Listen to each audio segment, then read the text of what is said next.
Sir. Ibnul वक्त, Ibnul वक्त किसने लिखा?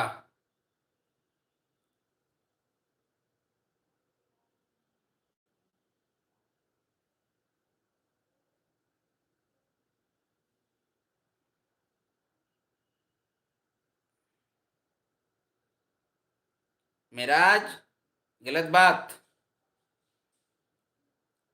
अभी पढ़ाई पे फोकस करो, हंसी मजाक बाद में, उस वो वर्ड्स इस्तेमाल नहीं करना है, वो पहले दिन बोली थी ना, कुछ दिक्कत है उसमें।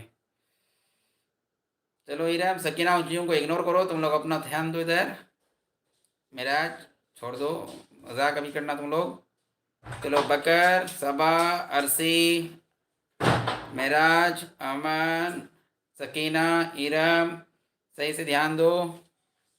डिप्टी नज़ीर अहमद, सकीना डिप्टी नज़ीर अहमद, शायद मिराज डिप्टी नज़ीर अहमद, सबा नज़ीर अहमद, बकर डिप्टी नज़ीर अहमद।